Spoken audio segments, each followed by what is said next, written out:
जय जोहार। छत्तीसगढ़ी प्रमुख प्रादेशिक समाचार के संग मैं मीनल तिवारी। भारतीय जनता पार्टी काली 12 सितंबर के दंतेवाड़ा ले परिवर्तन यात्रा शुरू करही। ये यात्रा के शुरुआत केंद्रीय गृह मंत्री अमित शाह करही। उन्हें एखर अगुवाई प्रदेश अध्यक्ष अरुण साव करही।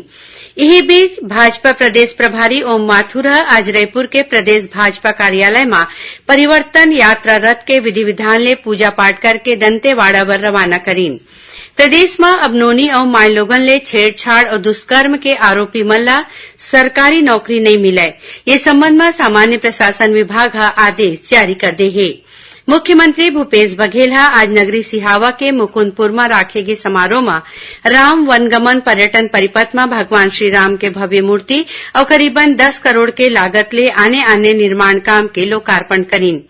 संगे संग मुख्यमंत्री सिहावा कर्णेश्वर रामायण महोत्सव के शुभारंभ घलो करीन।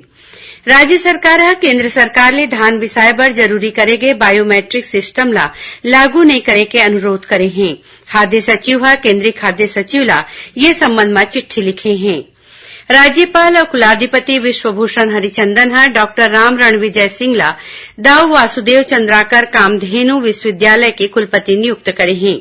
अखिल भारतीय कांग्रेस कमेटी छत्तीसगढ़ विधानसभा चुनाव बर कोर कमेटी समेत 4 ठी नवा समिति के गठन करे हैं। एमा प्रदेश प्रभारी कुमारी सैलजा ला कोर कमेटी के अध्यक्ष बनाए गए हैं। उन्हें विधानसभा अध्यक्ष डॉक्टर चरणदास महंत ला चुनाव अभियान समिति की जिम्मेवारी दे गए है।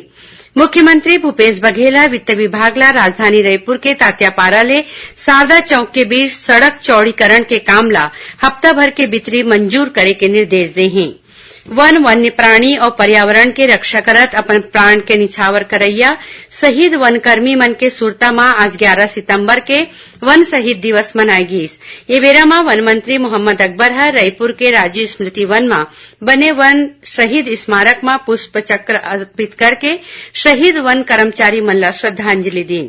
और ये बच्चा नवा रायपुर में 17 दिसंबर के होही ग्रेट छत्तीसगढ़ मैराथन आज ले शुरू हुई पंजीयन।